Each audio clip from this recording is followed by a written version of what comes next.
Hi YouTube. I wanted to showcase what I think is one of the lesser known Seiko 5 models. It's SRPB87K. There doesn't seem to be much content on it, and I was surprised when I found this watch that it comes with a modern hacking and hand winding 4R35 movement. Most of the Seiko 5s prior to the new SRPD models, also known as the SKX replacements, they have the older 7S26 or 7S36 movements in them that can't hack or hand wind. There are a few other variants of this watch. The SRPB91K is a black dial with red second hand. The SRPB94K is a black dial with gold accents on the dial and the bracelet. And the SRPB 93 is a green dial with a green bezel insert. Out of the four, I prefer the silver dial model with the black second hand. I think this one, at least to me, looks the best. I got this watch early on in my collecting, and it was actually the first watch I ever modded myself. At the time, I was looking for a larger dialed Seiko watch, but I didn't want to spend a lot of money. I ended up replacing the Hardlex crystal with a sapphire crystal with purple AR coating. The watch arrived in this white Seiko box. And I'll go ahead and put the specs up on the screen, but the case size on this watch is 43 millimeters. The lug-to-lug distance is 49 millimeters. The thickness is 14.3 millimeters, but that's with the double dome sapphire crystal. And the bracelet tapers from 21.5 millimeters to 19 millimeters.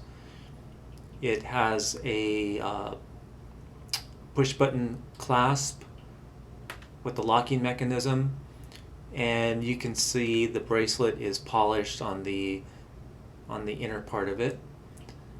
Bezel rotation is good, no issues there. The bezel insert is aluminum, I'm assuming, and the dial is a sunburst silver with the applied Seiko and 5 logo and the word sport in red right underneath.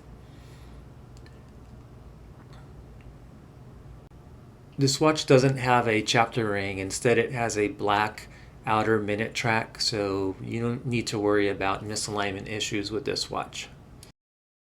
There's a shot of the movement, see-through case back, 4R35 movement, hollow end links on the bracelet, stamped metal clasp, and there's 4 micro adjustment holes, which is pretty nice. I actually don't have a problem with this stock bracelet at all, and that's why I've kept it on it. I've tried this watch on different NATOs and other types of straps, but I went back to the Seiko bracelet.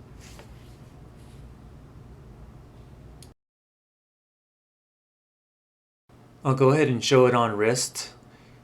Today I'm wearing my Orient Mako XL fully loomed dial.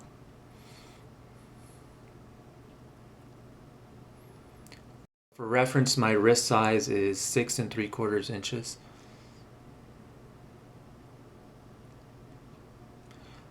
At 43 millimeters case size and almost 50 millimeters lug to lug distance, the watch definitely has a presence on wrist and runs a little bit large for my wrist, but I still like the look of this watch.